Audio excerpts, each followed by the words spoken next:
Before you skip ahead or continue, check the timestamps, check the playlist for specific floor sets, check out my merch store for Deep Dungeon related apparel. Cue the intro.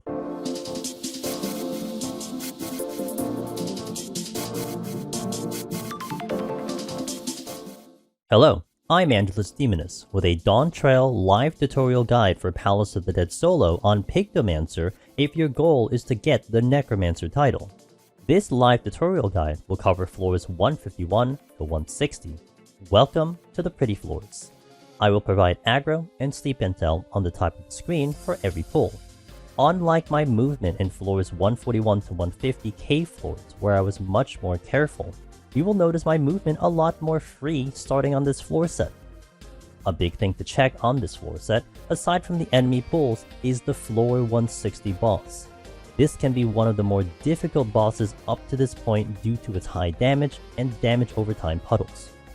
I highly suggest gandering at the timestamps in the description below if you wish to look for specific tips that may help you or floors you might be stuck on.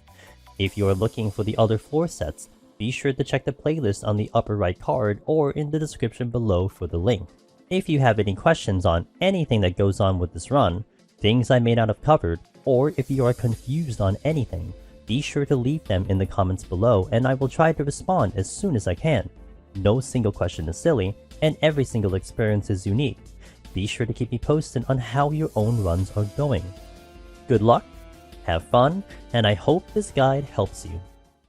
Welcome to 151 plus, 151 to 160, the beginning of the pretty floors. The floors are amazing. They look great in my opinion. Also, you're probably going to see my mobility a lot more deliberate and a lot less careful because I'm a lot more aware of where potential traps are. Here's where we'll kind of give you the link of Mr. DeliciousDereban's video in terms of the trap video because that's a really good reference to kind of learn about potentially where all the traps are 151 plus. Now, personally, I only keep track of a handful that are important to me. One could look at that video and study everything, or you can kind of be like me and just study the important ones. But that's why we're going to be very not as cautious moving around the floors. You're still going to see the strategy of Pictomancer where we kind of unleash our bursts on some of the harder enemies and probably kind of slow kill a couple of the easier enemies and kind of do a little bit of balancing in terms of how we pull stuff here and there. We're going to continue kind of sleeping everything towards showcasing you what can sleep. As a check going to this floor, one, make sure you have food. Ideally to have food. You can get away without food, but, you know, you might have food on you. Anything above 540 is good. I'm going to be using vegetable soup because it's the direct hit determination.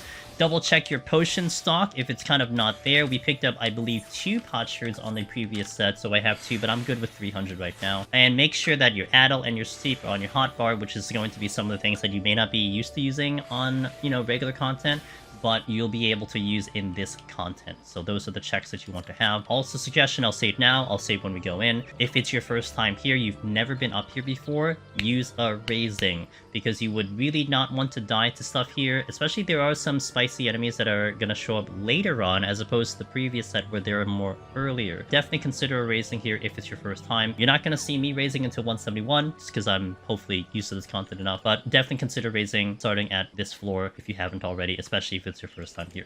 So let's walk in. My current armor is 99.92, hoping for more armor, but it's okay. I'm not too concerned about the 92 arm. And let's hop on in. Alright, so again, check your raising. If it's your first time here, use that raising. You're going to see me being very aggressive with my strength. Even if I had 2 strength here, I would probably very much consider doing a strength regardless so we can kind of get through the floors a little bit faster. Let's start talking about the enemies here. First enemy here is the Deepeye. Highly suggest you probably pop a potion here, or you're shielding when you do the pull. So I'm going to do the initial pull. We're going to open with the sleep as well to double check. It will open with a double attack as one of its first moves. Sleep is here.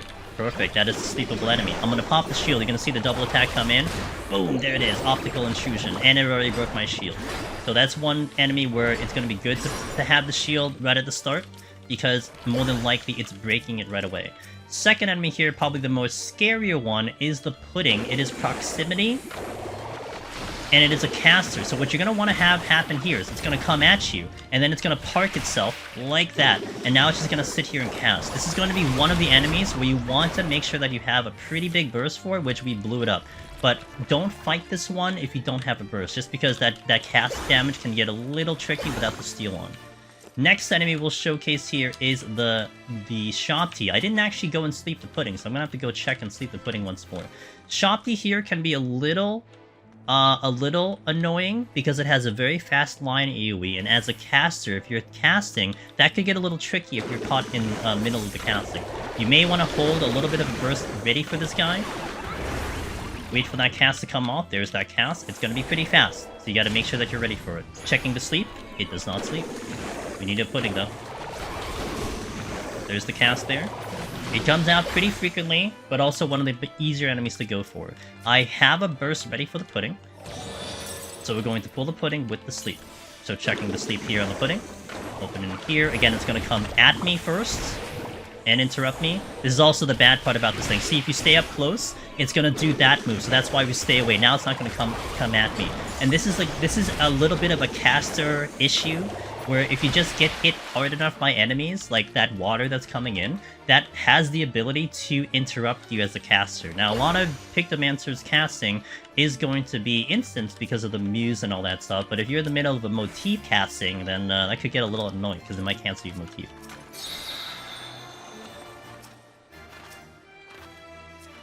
Would you raising even at 1?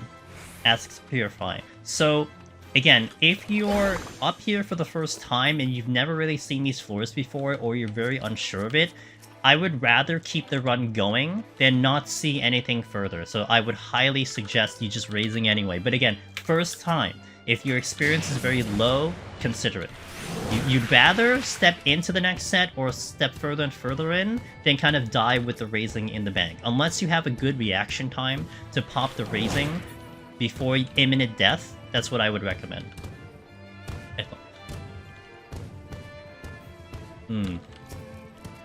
We'll be getting to Behemoth later. Hopefully we'll be able to showcase that one.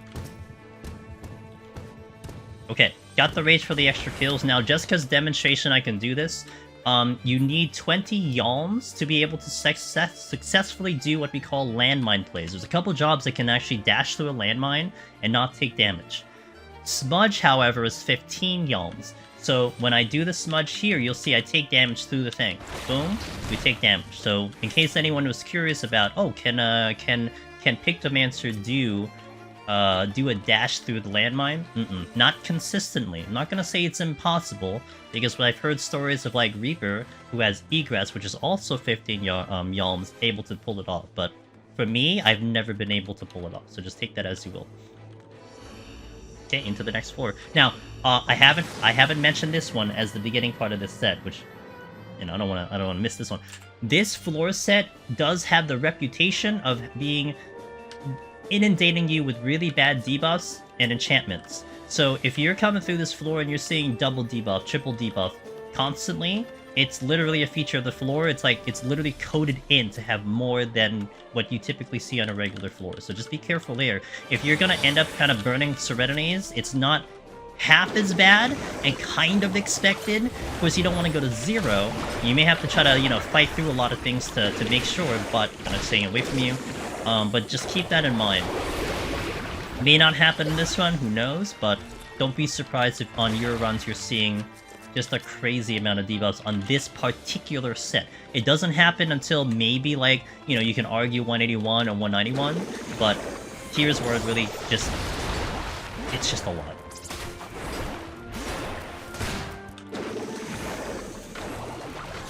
Okay, saved a lot of my bursts for this pull. Now this is where, again, the kind of management of Pictomancer. I mean, I think that's the best way we can call it. Management of Pictomancer. You're gonna see me go through a lot of situations where I'm in combat. You're gonna see me go through a lot of situations where I'm just running around checking chests. And it's a lot of this because I'm waiting for my burst to become available here. So a lot of my burst is available here, so I'm gonna pop a lot of it here. I got the beam, and I got the muse over there. My hammer is coming up very soon. That Hypnotize, by the way, is a paralyzed gaze. So if you're looking at it, it will land a paralyzed. Not too bad, but a lot of times the Deepeye is probably going to be dead before you even get to that, but that's what it does. Getting the muse up here. So here I can pull soon because I have a muse coming up very soon, but we're going to spend some time navigating. My hammer is available. There is a treasure room, but it's not on the exit. So in this case, what I may do, because I was able to check some of these chests, I will pull this pudding because it's blocking that chest. After this pull, I'm going to then check the treasure room to see if I can sneak anything. But if I open the exit, I'm just gonna go. So, okay, popping a potion there to heal. That gremlin, by the way, is sight. I will pull the gremlin because we haven't done it yet.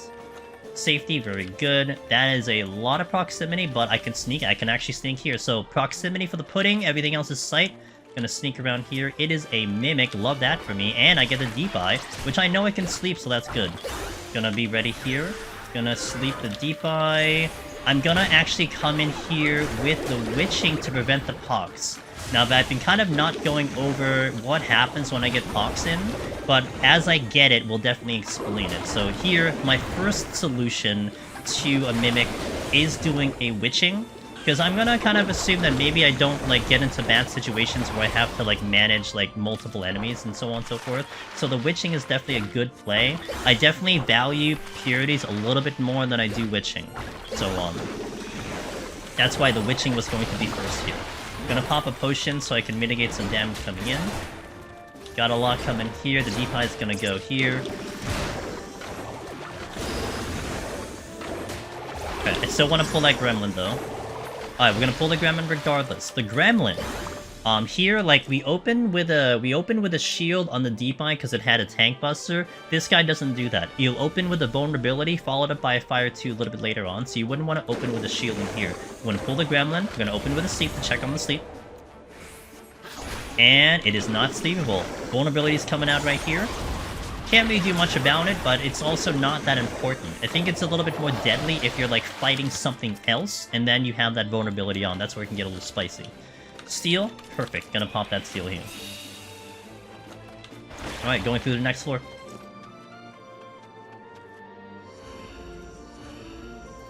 Expecting to see the debuffs coming in soon.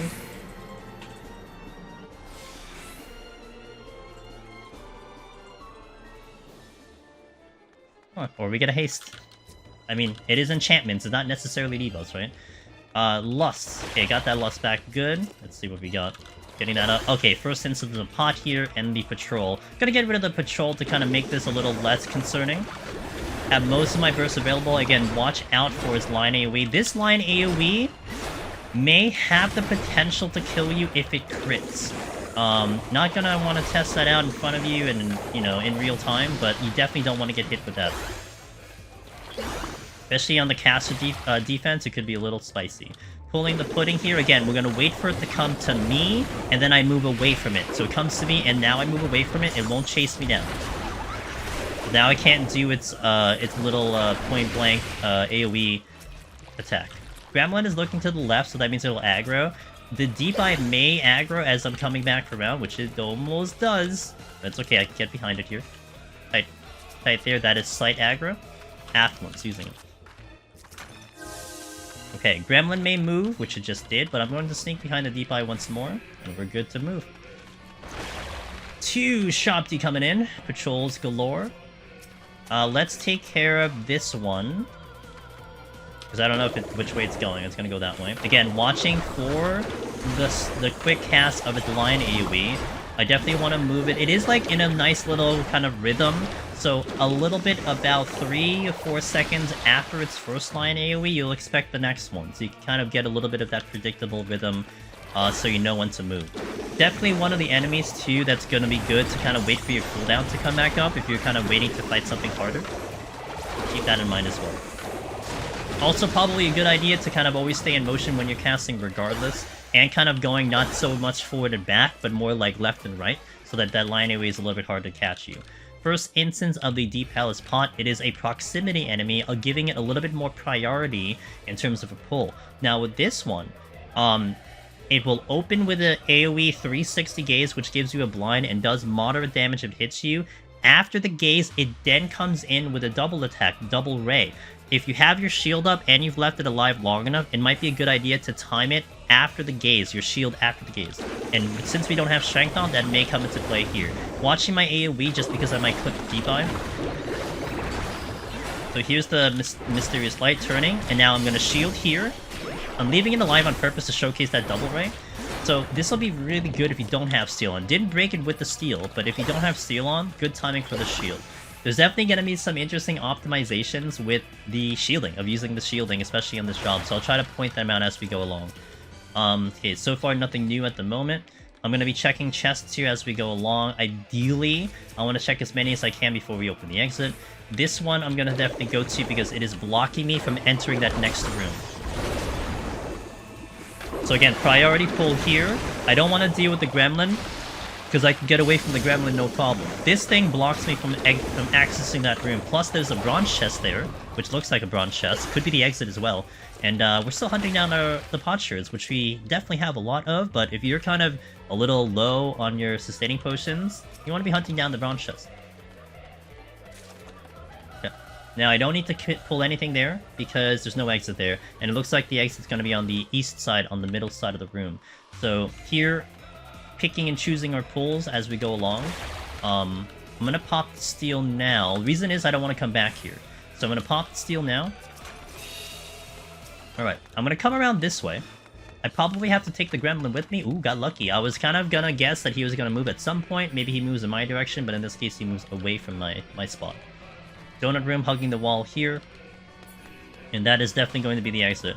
So here, if we're looking at this room, more than likely the two proximity enemies will go if they're near the exit, which they're not. So I'm going to pop this silver chest first. Nice.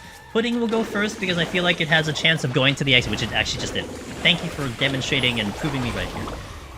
Keeping away from this thing. Good. Okay, good. Having a lot of my bursts on this pull just because it is one of the more, I would say, dangerous enemies to fight. Alright, and we go on. Aw, but the pot was a little close. That's okay. No big deal. Watching the beam. Turning. Shielding. It's not gonna break it, but so it's quite enough HP here. Still didn't break it after that hit. May break it on this one. Which it did. Broke it on the second hit of the steel on. Next floor. Did I check to see if the pot? I'll do it again. If I didn't, I'll do it again. Thank you.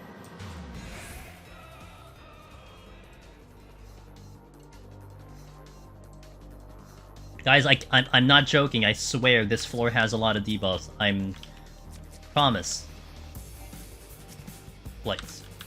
Blight cuts the amount of kills we need on the next floor.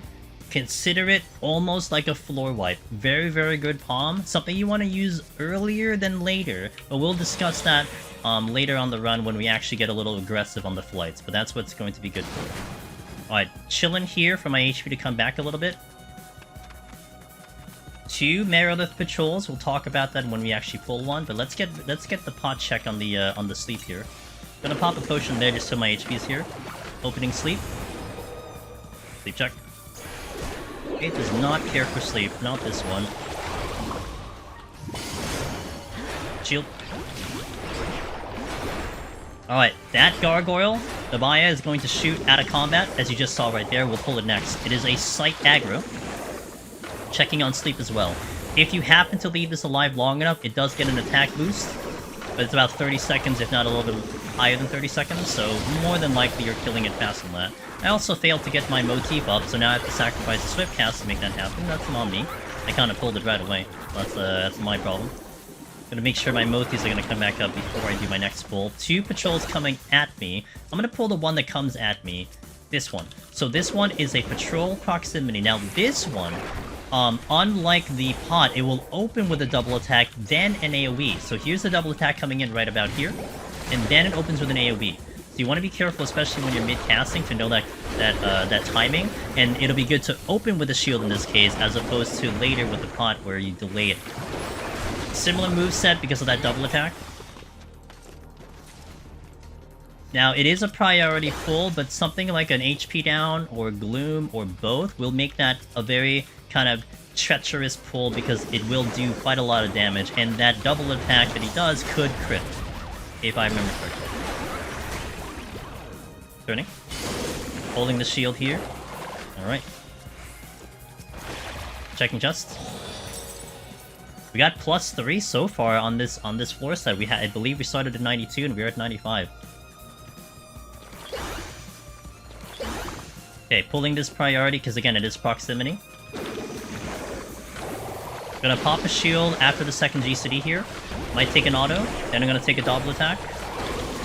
And it broke it on the double attack, so there you go. If you're looking for that shield timing, especially when you're mitigating maybe for potions and so on, that's the timing that you want to have. Hopefully you'll kill it before then. It will get another double attack. It was about to use one right there, in terms of its timing. Holding. Check. 96. Okay, checking these two chests, and then we go. Prepping for a Mimic in case it shows up. Unchanged.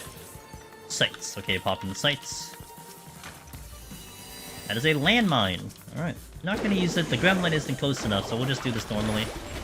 And the Gremlin opens with a bone down or bone up, and then follows in with a fire 2, which is a pretty tame ability. These are really nice to fight if you're trying to build and wait for your cooldown to come up, honestly. But definitely consider these as like your in-between. Like, pull this one, then a Marolith, pull this one, then a Pot, you know. Pull this one, then a Deepeye. Once again, we have a little bit of a high kill here, having to kill nearly everything on the floor to get off. But hey, we're Pictomancer. We have a lot of damage. Watching the beam angle. Hypnotize coming up, and you can get behind it, no problem. Alright, off the floor. Racing for impact with a possible debuff. I'm sure it's gonna come. I'm thinking about the Affluence, but we'll hold on to the Affluence. I don't need anything currently. We're like almost full of everything except that Wishing, so I'll chill on the Affluence for now. You could consider the Affluence if your palms are a little bit weird up to this point. Ah, there we go. No spin HP down. I do have Steel on, so I do wanna... Ooh, and we have a Rage to counter that. So, I'm gonna actually pop a Sight here and a Fortune. We're gonna use this floor to kind of get back some stuff here. Now, ideally, what I would like to do is I'd like to try to check a couple chests if I can before I end up doing a Rage. Here, if we spawn a Mimic, it kind of helps out to kind of mitigate that so that I will blow it up with the Rage. I'm actually gonna start the Rage here. This is about navigation on this part. So, going from this part doing the Rage, I only have to go one direction, you know? As opposed to, like, let's say I started in the exit room. Rather in the spawn room. If I started in the spawn room with the Rage, I would either have to choose going west, west, west, but if I went south, then I would go west, then south, then back up again, and then west, and that's like that's a lot of movement, and you may not actually get to all the rooms because of how many there are on the floor. So you may want to consider with your Rage how you kind of map out your direction and your GPS with it. To maximize your pathing, to get as many kills as possible, especially if you're running that Fortune and you're kind of hoping for chests to show up. Now, in this case, because we do have quite a bit of time, I am going to step on the Luring Trap to kind of get a couple more kills here. We have our first instance of the Imp, but we'll talk about the Imp when we get there. Alright, and then we're gonna get over to the Gremlin, and we've killed everything plus, which is really nice. Okay. Now, we have the potential for Mimics. We got the Witching back, which is fantastic right now. Ideally... oh, actually, we probably opened all the chests already, so that's good. I was gonna say, ideally, we would want to get the Mimic sooner rather than later. We also do have the Landmine, which we could use for a Mimic if it shows up. But I think we didn't get any drops, so it's kind of fine. Typically, a Fortune will do that. Fortune sometimes just a little shy, doesn't give you some chests, but, you know, it still feels nice to use it, you know?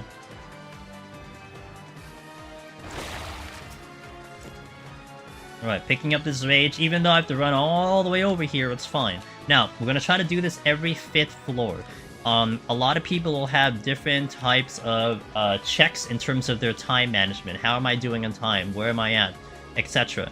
A lot of people will, like, cut the floors in you know, from the 10 floors, you divide it by 60, get to your number, about 6 minutes per floor. I used to do that, but I no longer really do that. The only thing I look at now is the 5th floor going into the 6th floor. So all I care about, am I 30 minutes over when I enter the 6th floor? If I'm over 30 minutes, that means my pacing generally is really good, and I don't have to use anything to speed up. I still want to monitor, you know, getting into the 9th floor, maybe take a really long time on like 7 or 8 or something, and then you have to adjust that way.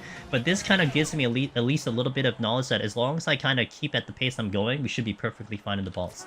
If you find yourself under 30 minutes by the time you walk into the 6th floor, you really want to start considering doing a possible flight, doing a possible rage if it really gets catastrophic, and you want to use the flights sooner then later. You don't want to go into, like, the 9th floor, like, from 8 into 9, and then be like, oh, should I flight here? With, like, 10 minutes left, you know? You still need to kill, like, quite a bit to get off the floor. So you want to be using flights a lot faster, or a lot sooner with more time to afford yourself anything that happens in case it's a high kill or something like that. I have a strength, so I'm going to pop it. And now we have our first case of the Tauruses. Tauruses are a good pulls. These are some of the ones that are a lot easier than some of the others. Similar with the Gargoyle, definitely want to go towards the Gargoyle if you see them. We're gonna check the sleep here. It is sleepable, very good. They're gonna open with a point blank. No double attacks from these guys. That's why they're pretty good, because they're gonna spend a lot of time casting. They don't do double attacks. Gonna get rid of him. Very good. Okay, now, as a caster, what's one of the benefit of a caster is that you can actually not auto attack, and what's going to be important with that is because the Devilet casts Ice Spikes, and you kind of want to avoid doing auto attack in the initial bit so you don't accidentally smack it with your paintbrush and then actually get paralyzed here. Now, what's going to happen with this Devilet? It is side aggro. It's going to open with Ice Spikes, and then it's going to come in with Void Blizzard. And I know you can sleep these, because part of the strategy to handle these is to aim to sleep the Void Blizzard. So basically what you want to go for is, as its usual pattern of casting, is that it opens with 2 Blizzards, and then it goes into Ice Spikes, and then it goes into Void Blizzard. So if you actually look to cast your sleep kind of midway Ice Spike, or as it's kind of finishing Ice Spike, that's like the perfect timing to catch it and to stop Void Blizzard. Additionally, you could probably shield the Void Blizzard, which I'll do as well to kind of demonstrate that. So here, first one, second one, now, oh, the third one's gonna come in. Ice Spike's here, and I'm gonna cast the sleep. And there's the sleep to cancel the Void Blizzard. Probably a little bit sooner than the end of the cast, but that's what you want to go for. Now, this enemy is going to be a little annoying to fight because it is a caster and it does just hit harder than like what you would think it does. So I prefer not to fight these. Really, on any job, I prefer not to fight these, but there you go. I think I'm pretty sure I slept the Marolith, but I'm just going to do it again just to double check here. Unsleepable. Popping a potion just in case. Gargoyle. I will do another instance of the Imp coming up here with the shielding. So we're going to time the shield for the Void Blizzard. I believe it's going to be enough. So if the shield does 0 damage and blocks the Void Blizzard, you will not take that slow. Being careful with my oh, that's going to probably aggro. Hold on a minute. Okay. I'm going to pop my shield here. And that is your other way of getting past that Void Blizzard. So if you're not really comfortable with that timing of the sleep, you can use a shield, and it'll easily break it thereafter. Mind you, this is no steel, so that's also one thing to note in terms of how much damage you're taking. I still would prefer not to fight those imps, but at least it's a good showcase that it's a little bit more trivial versus, say, a couple other jobs. So looking at our field right now, you know, think about what needs to be pulled right now. Immediately when I see this pot needs to go, the pot by the exit needs to go, and maybe the pot on the left needs to go. This pot is riding this pathway a little bit too close, so even if I wait for it to move, I probably aggro it on the way out, so I may as well just kind of pull it here. I don't want to get caught in kind of that little entryway if I can help it. So we're just going to have to get rid of it. That beam was actually a bad beam. I could have clipped the Tauruses there, but it's okay. So this is where, like, identifying the exit a little bit earlier, if it's possible, is going to be a big benefit, because you can start to, like, plan out how you want to do these kills. Now, actually, here, I might be able to squeeze out here. I might get this one, but we're going to squeeze. It's okay. Okay, we're good. There we go. We got a little lucky there. So we got a nice position there to get through. Cool.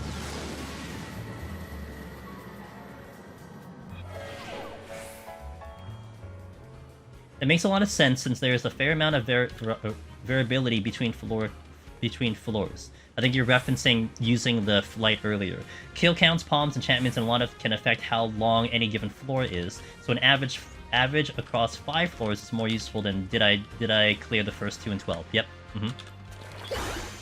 Yeah, and that's what it is too. Oh, that was more general in terms of time management. It is true. I mean, you could spend 10 minutes on a floor, but then you could spend 2 minutes on raging a floor, right? So it kind of evens out that way. And that's why I personally moved away from doing like average like 6 on all the floors, like 6.5 minutes, so on and so forth, because a lot of things adjust those times. So I just care about that halfway mark, you know? Okay, Archdemon, one of the more annoying patrols to go for, but we get the advantage of Pictomancer here. So, this is going to be a proximity patrol. Gonna check the sleep right here. It opens with a Conal right here. About 1.5 GCDs later, it's gonna go with Abyssal Transfixion right there. And that actually broke through my shield, which really sucks, but it is what it is. So that will do a Paralyze if it comes through, but it broke my shield, so that means the Paralyze will cut through. We're gonna maybe try it again later, and see if Addle works, and see if Addle will be enough to actually mitigate that damage. I didn't take any auto attack on that one, but it still broke through. It is a pretty hefty hit. It's not like that scary, but it's really annoying because of that Paralyze. Now, something with the Paralyze to note, this game has what we call diminishing returns. A lot of MMO has diminishing returns. So basically what that means is I took a 30-second Paralyze there. If I were to fight another one within a minute right now, or within the next 20 seconds, 1 minute total, and it paralyzes me again, now the Paralyze will be cut in half. The duration will be half because of diminishing returns. It'll be 15 seconds. And then it'll keep cutting in half provided you take the next Paralyze within a minute of the last one that it got applied to you. So there is a benefit if for some reason you fought one and then you took the Paralyze, hunt a couple down, because your Paralyze will be a lot less than that. Alright, Soulflayers are going to be one that I want to give a little bit of respect to. They are slight aggro. Now, we could cheese the Devilet a little bit because of the shielding. We're probably going to try to do it here because these guys do a healing move called Soul Drain. We have our full burst here, so it's kind of whatever. But I'm going to kind of let it go a little bit. It should use it right about now. I did a bit of water. There's the Soul Drain right there. The Drain Touch, that's what it's called. That's a pretty nasty move because it heals itself with that. Now, generally, with Pictomancer's damage, you're probably going to explode it like I did, especially with Strength on. So you probably won't worry about that if you have your burst lined up. Now, we have another Rage, which we definitely will use. So just going to take a look if there's anything else I want to try to pull before we initiate. Not yet. I need another demon to demonstrate the, to see if Addle and the shielding works, but we'll worry about that a little later. But, I guess not. So, I will also kind of put this out there, because we didn't mention it earlier and it just kind of came to my mind. Bear in mind that the shielding, I'm going to hover over here, the shielding is 20% of your maximum HP. If you're in an HP down floor, maximum HP is lower, which means your shield will be lower. So make sure you mind that if you're kind of like predicting certain things that are going to break after a certain amount of time, because that could affect that, you know? So if you think like, okay, like let's say Void Blizzard, I'm not sure, but let's say Void Blizzard, you saw that it had enough of a shielding to block the Void Blizzard, maybe with the HP down, it doesn't have enough to do that. So keep that in mind if you run into an HP down floor. Again, one reason I just don't like to pull them, because they're just really annoying. Being careful with the Rage here. Aha! What did I say? Being careful with it, right? So, at least I got the clearance here. Gonna take care of the Devilet first, and then gonna take care of the Soulflayer. That's fine. I wouldn't consider that a bad thing. I just wanted to make sure I was ready for it, and we were ready for it. Now, time is pristine right now. 30 minutes walking to the 8th floor. We are just cruise control. And this is one thing that you'll notice, at least with my runs, and you may notice it with your own runs. Pictomancer just crushes the floors. I know with a number of my attempts that I've taken in on this job, I look at the clock and I'm like, I'm already at the boss, and it was consistent. It wasn't like, you know, one run was crazy, the other one wasn't. I would say at least, you know, granted I have a lot of experience, I've been doing this for a while, but this might be something that may happen in your thing, especially when you're maintaining the pulls and keeping the run moving and not kind of dilly-dallying on a floor too much. You may see that speed from Picto showing up. And again, you're concerned more, maybe even more so than anything, you're not really worried about time per se, you're just worried about surviving, because you do have that weaker defense as a caster, as a Pictomancer. And especially when you keep running into floors like this, where we have auto heal disable, it's going to start chunking away at your potions here. Pulling the gargoyle here, I may strongly consider the imp, just so I can clear up the exit a little bit. You have a little bit of a good burst coming in too.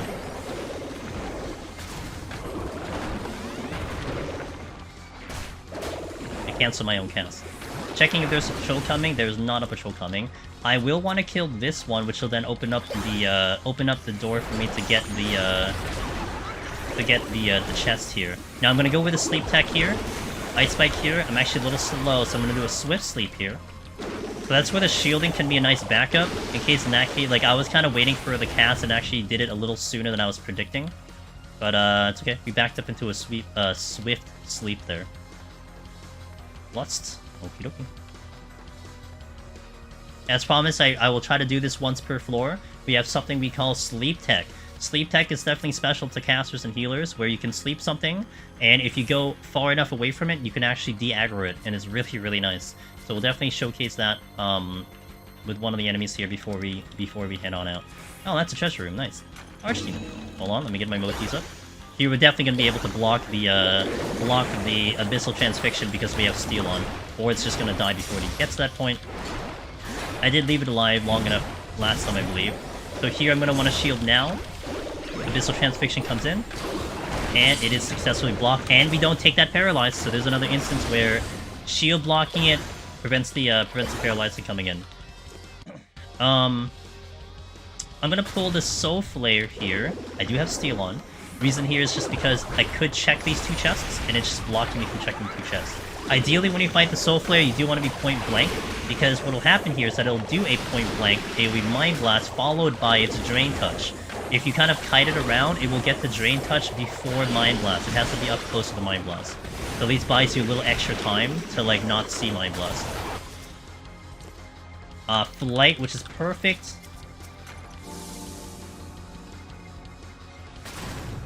Again, I gotta heal because of the lack of the auto-heal disable. I don't think I can sneak that chest, so I'm gonna avoid it for now. That one's gonna be a little tricky to get to too, so we'll just kind of chill and just work the room I was in earlier. Affluence is good. Oh, that Soulflayer is gonna totally aggro. And I didn't get my motif off it. I'll Swift motif.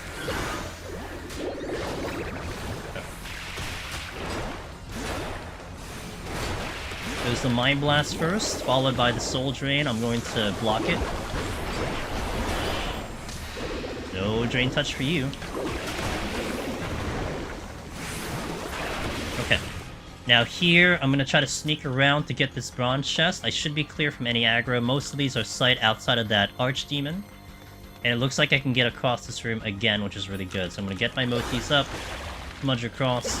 Let's get the Gargoyle here.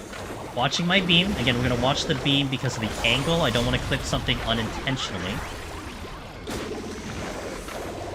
Always in motion when you're casting. If I haven't mentioned that, you'll see me every time I move. We're always slide casting. Good to know with the out of combat AoEs, also helps with mitigation too. I will clear out. Ooh, I might be able to. This one might aggro directly into the chest, so I'm gonna avoid it. Plus, my HP wasn't really there anyway. I'm gonna pull the Taurus here just to clear up the room.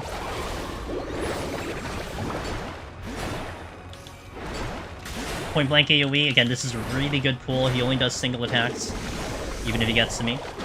Good opportunity to wait for your shield to come back up to you. So not only is your damage going to be one to come back, your defense can come back too. So that's a really good pull for that. See if I can pull this Gargoyle. Ideally, would rather fight this one than the other ones available.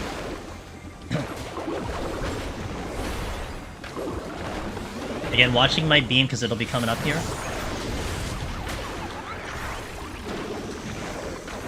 Alright. Oh, we're still not up.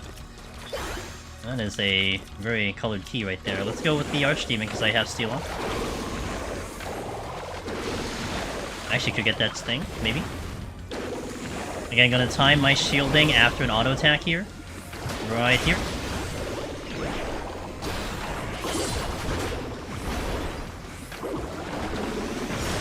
Alright, maintaining damage. You see it's a little bit slower here, but I didn't have as much damage coming up front.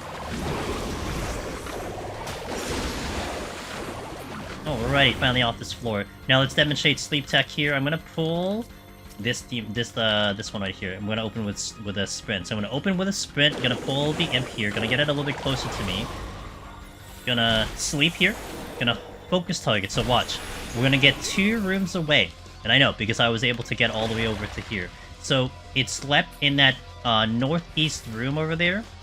I'm gonna get myself about 2 rooms, so watch it on the left side, watch it on the top of the focus bar. It's gonna go yellow, which means we have completely de-aggroed it, and now it is no longer concerned. That is what we call Sleep Tech, and very, very useful with a caster like this. So, could be good for emergency situations. to get out of a pickle, because there are a good amount of enemies that can sleep. And especially with your lower defense, you know, could be a good... I would say that's going to be a solid panic play instead of like looking to do maybe a Pomander or a Rage to get out of a really bad situation. Open with a sleep, because you might sleep, even if you do a luring trap, you might sleep 2 of them. It manages it so much better, especially Pictomancer's burst. Only thing you want to be careful with is just to remember that Pictomancer is a lot of splash damage if you're doing a lot of your muses. So make sure that you don't accidentally kind of splash something, you know. I'm gonna pull this just because it's. I want to recheck this chest again. Watching the ice spikes here. Okay. Gonna shield to block it. Alternative strategy to block this Void Blizzard here. Boom. Alright, check the chest, and then off we go. Plus.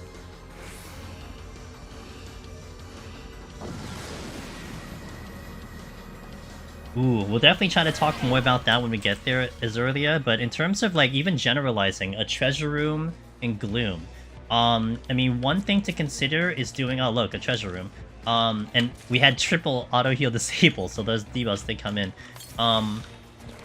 One thing to consider, you could Serenity.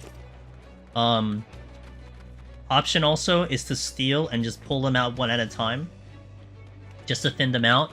If you're gonna think about raging, highly recommend witching. So like, let's say I wanted to like maybe consider a rage here, might not be a bad idea. If let's say all of these are proximity, okay, like you'll see this 191 plus. If all of this was proximity, witching, because it will at least lessen their damage even if you accidentally aggro a whole bunch of them. So that's one thing to consider as well to get out of it. But something has to probably get used to get off that floor, whether it be a steal, whether it be a serenity, whether it be a rage. You definitely want to look to do something there to get off. Oh, I'm gonna get the paralyzed. That's unfortunate. It's okay. Now, I could use a spine drop. I actually have a spine drop on my hotbar. The problem with that is it shares the cooldown with my sustaining potion, and now becomes the tricky part here, where do I want a spine drop or do I want a sustaining? And I'd rather sustaining even with the steal line, because we don't have auto heal right now, you know? That's one thing to be... Ooh, well, opened up with that one, that's bad. I could sleep these, actually, but we'll just instinctively go with the witching here. That was my bad, I opened with my AoE, and that's what you don't want to do. But it's okay, we totally did that on purpose to demonstrate it. Clearly did that on purpose. Gonna get rid of the Devilet here, because that'll be the more deadlier one. Now, this is where the benefit of Pictomancer's splash damage is gonna come in, because we'll do a lot of work on a lot of these enemies because of all that splash. Do have steal on, which is fine. The only unfortunate part about having to burn that witching now is mostly because if I get a mimic, I'd rather witching the mimic than otherwise, but we'll deal with it. Gonna shield. Okay, so we got rid of the 2 of them, that's great. Got another Archdemon coming in.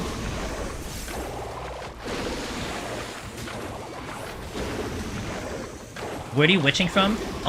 So how I look to do it, again, we're referencing that treasure room, right? If we're gonna aim for witching that treasure room, I try to just get as close as possible.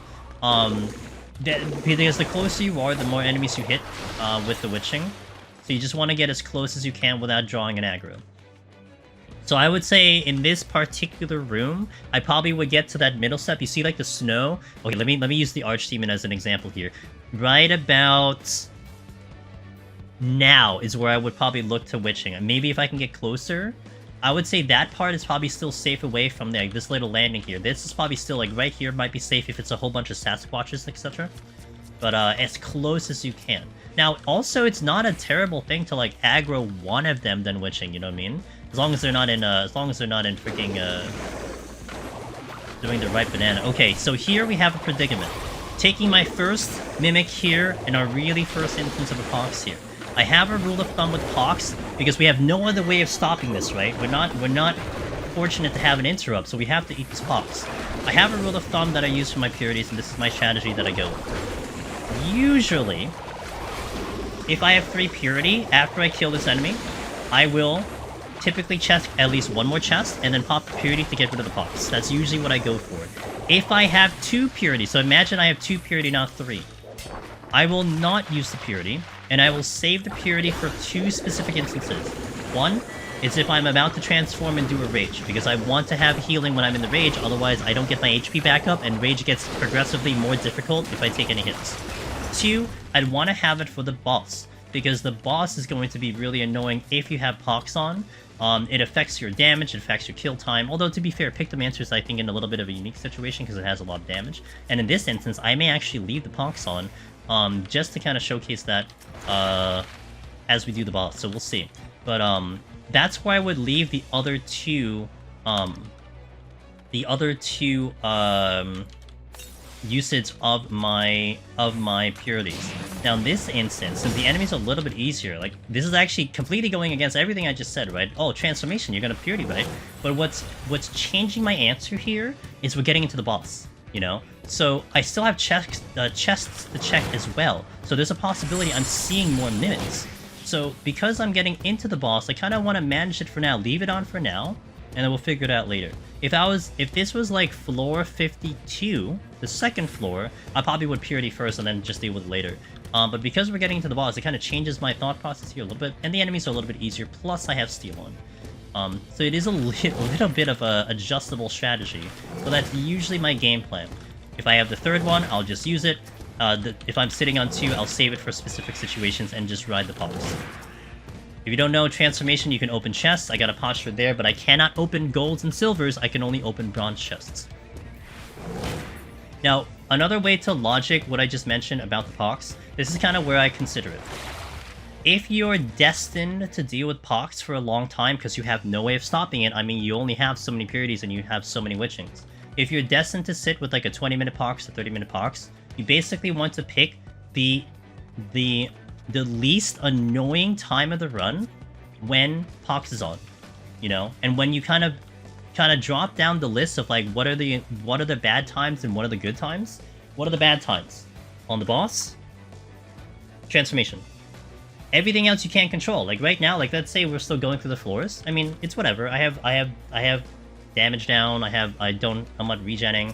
It's fine. But I wouldn't want it to have it on a when I'm fighting a boss, ideally, and I don't want to have it on when I'm transformed. So you're just gonna have to suck up the other instances, you know? And that's where my logic comes in. And that's why I choose to do it in that fashion. But in this case, I'm probably going to leave it on because I have the Strength and Seal, and I don't think I'm gonna be worried about I'm gonna be too worried about not having damage to the boss, but I may be concerned about my HP on the boss. But that's fine, because this boss will take a little bit of explanation in terms of how to survive it correctly. Steel's here. I was looking for the steel. I'm pretty sure that's a steel too, but...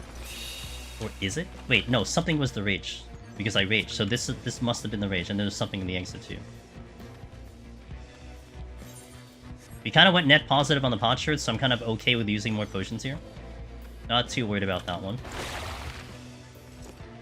I will open with the Lust in the boss, since we are going to try to do the boss with the Pox on. Highly don't recommend this. If it's your first time, I would definitely suggest using the Purity. You know what, actually? No, I'll use the Purity. You know why? Because it also will mimic the idea of, hey, use the Purity, I may as well use the Purity because of how valuable that thing is, so we'll use the Purity. We'll move that out of the equation. No need to demonstrate something that I wouldn't want you to do anyway. Okay, so here you can definitely consider a Lust to make the fight a little bit faster. Pop a potion here. Welcome to the 160 boss. This boss actually is a little tricky. It is something that does get Pictomancers in particular a little bit in trouble. So I'm going to try my best to explain what to do on this boss to help your survival. What's going to kill you is more the puddle, the one that he's dropping right about now. This is the one that will catch people off guard, and one of the reasons why you're probably dying on this fight. Now, first and foremost, we're going to be dealing with this knockback. This knockback, you just want to find an open spot, but there are open spots in between the orbs, like this one in particular. So you just position it there, and you're good to go. Keep your potion rolling this whole time. Now, this is a set rotation with this boss. You want to make sure that you are not casting when the puddle comes down. If I have the opportunity, I will try to demonstrate it. Actually, I will have a good opportunity to do that, so let me do that in a second. So, let me get into palette here. Okay, so let me say mid-casting here, right? So, even if I react late, so the puddle's gonna drop right here, and then I try to move out of here, you're gonna see I'm gonna take a bleed there, and most of the time you will take the dot as you're running away from that thing, and you're gonna incur extra damage when you don't have that much healing to begin with on Pictomancer. So that's one thing that will be the thing that makes this a tough fight, is if you are getting late out of that puddle. You do have Smudge, which can get you out of there, but the better solution is just to kind of predict when that puddle is coming down, and kind of moving in anticipation for it. And again, this is a set rotation with this fight, so hopefully you'll be able to pick up kind of its nuances in terms of its timing of that puddle going in. Now I'm gonna try to explain it on the next rotation coming up here, hopefully so that you can pick it up and all that, and I'll try to do it on the further ones. And again, if you're noticing I'm taking the knockback, also worth noting, I am taking the knockback intentionally here. I am not shielding the knockback. Why? You want the boss to actually take the time to get to you. Okay, let's talk about the rotation first. Here, after that first double attack into another auto, then it's going to be coming in soon with that ability. Even if you run away like I am from here, don't worry about it. You have so much damage on Pictomancer, so don't worry about that. This is actually a good spot to pop your shielding, by the way, because he'll do a handful of attacks. So it's like 2 of those double attacks, followed by another one, and then he'll come in with a puddle right here. It's about like 3 autos you'll see before that puddle comes down. Now again, here the shielding could block the knockback, but you want to take the knockback because it is mitigation if the boss has to kind of get to you. So he has to walk all the way over to me. Boom. Now let's count these auto attacks, okay? First auto attack here, double attack on that ability, next auto attack here, and then the next shield is going to come in right about here after that another. So I'm running away from this. Look at my HP here, it's a little tight. I'm going to pop a shield here. I'm going to pop a potion there. Okay, that's a single attack. That's a double attack. That's a single attack. He's going to do one more single attack and then pop in with the puddle. So that's kind of the pattern there. He kind of snuck it in over there. So it's like single, double attack, single attack, puddle. If you want to count it like 3 attacks going in. Let me just move over this way. I didn't have a good spot here. And again, don't feel bad if you're clipping your GCDs here and you're like running away. Like okay, let's count this one, right? I'm just gonna run away. I'm just gonna wait for this puddle. Don't even worry about doing this. Why? It's survival. You know, even if your HP is really low, do that to kind, you know? This is something that you may have to do on Pictomancer just to stay alive. You have the damage. It's going to make up for this damage. So just don't be too bad about doing stuff like that, you know? And honestly, this fight will probably give you more trouble than the next one, than 170. So definitely respect it.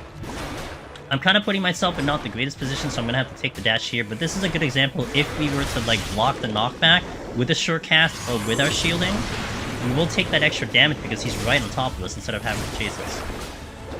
Use those addles if you need to, use those potions if you need to. Gonna respect this one, I'll smudge out of here. Okay, good. Boss is almost dead.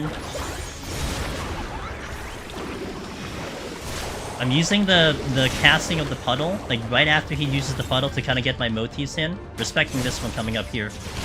Okay. So here, motif coming up here. I was kind of losing a couple of my motifs a little bit with the yapping and the examples, but that's usually where I like to go for it. Aiming my geometry in between here. Kind of like get a little bit of a bounce on the wall. That's how you want to handle this boss. Again, respect the puddles. Amongst anything else here, you have to respect the puddles. That's how you safely get away from this boss. Occasional max potion or super potion or hyper potion usage. Keeping the sustaining potions like basically full time as well. But that's how you survive that boss. So there you go. 151 to 160.